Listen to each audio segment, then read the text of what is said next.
मास India live में आपका स्वागत है। मालेगांव शहर एक गुंजान आबादी वाला शहर है। हमदर्दी, खुलूस, मोहब्बत यहाँ की पहचान है। लेकिन कुछ सालों से नए बस स्टैंड और आसपास के इलाकों में लावारिस, बेयार और मददगार गरीब कसम पुरसी की ज़िंदगी गुजारते हुए फुटपाथ पर या रास्तों के किनारे नज़र आते हैं। हैरत की बात तो यह है कि हमारा मुल्क पिछले 2 साल के वक्फे से कोरोना जैसी मोहलिक बीमारी से जूझ रहा है, लेकिन बेगैरत महानगर पालिका प्रशासन राज्य सरकार की आंखों में धूल झोंक कर इन गरीब और बेसहारा लोगों को ऐसे ही बेयार और मददगार छोड़कर सिर्फ और सिर्फ अपने मफाद के कामों और भ्रष्टाचार में लगी हुई है। ऐसी सिचुएशन में सामने आए मालेगांव के समाज सेवक, जो हकीकी मायने में गरीबों की मदद करने का बेड़ा उठा चुके हैं। इन्हीं समाज सेवकों में मौजूद एहतेशाम भाई, आरिफ भाई, अय्या मेंबर, खालिद भाई, एसके फ्रिज वाले उर्फ मास इंडिया ने एक गरीब को एम्बुलेंस के जरिए सिविल हॉस्पिटल पहुंचाया और महानगर पालिका में चल रहे भ्रष्टाचार का पर्दाफाश किया।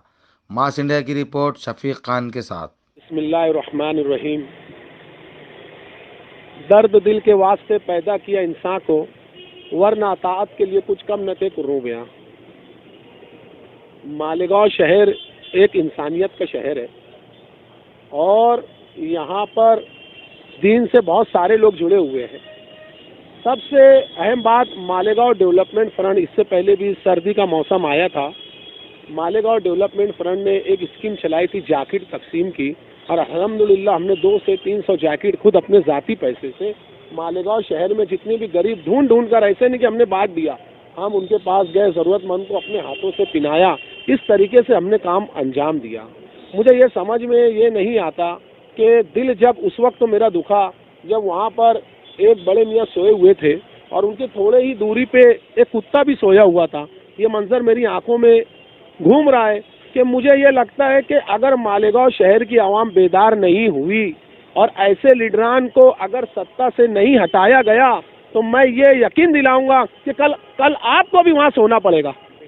किस तरीके से उन लोगों को सिर्फ बड़े बड़े मंच से बड़ी बड़ी ऑफिस बनाना, एसीओ की गाड़ी में घूमना, उसके बाद खुद अपना टैक्स, अपना पैसा, उसका गलत इस्तेमाल हो रहा है। तो मुझे मालेगांव शहर की आवाम से ये कहूँगा कि आप अंधी भक्ति को ख़त्म कीजिए, लोगों के दर्द को महसूस कर लिए।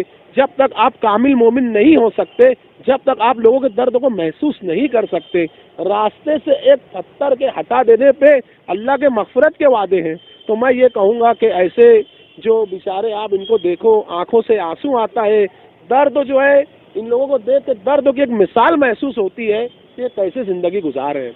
1800 कॉलोनी उस तरफ बनी हुई है, ये जो है सारा टैक्स मालेगांव शहर की आवाम ही तो भरती है। 11-18 हज़ार कॉलोनी बनने के बावजूद वो आज भी खाली है। तो मैं यहाँ के लीडरानों से ये बात कहूँगा कि आप ऐसे लोगों को ढूंढिए, उनके लिए रास्ता निकाले और उनको उनका हक दिलाइए। 18 हज़ार कहाँ से लाएंगे?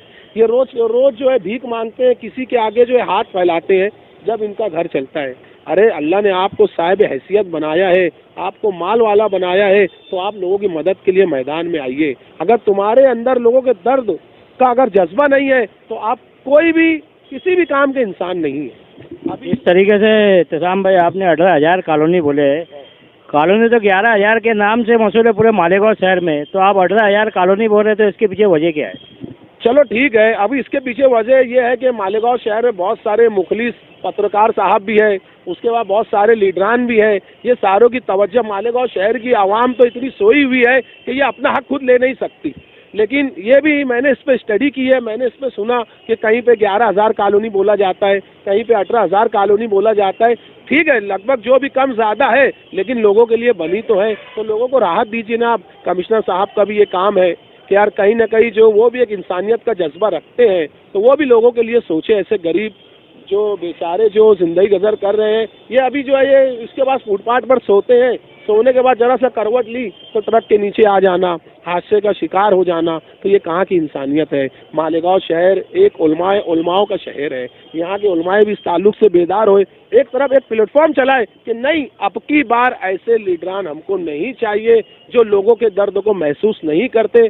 आपको एक स्टेज पे आकर ये ऐलान करना होगा कि हम ऐसे लीडरान को बिल्कुल चुनकर नहीं लाएंगे। अभी ये देखिए, लोग जो है कैसे कैसे दीनदारी के अंदर मुब्तला होने के बाद भी आवाज़ नहीं उठाते, और हक की आवाज़ उठाओ। ये लड़ाई हक की है, ये इंसाफ की है। कि कुरान की आयत है ना, उसका तर्जुमा है कि हक आएगा तो बातिल बातिल जाएगा, तो हक आएगा इंशाअल्लाह, ज़रूर आएगा।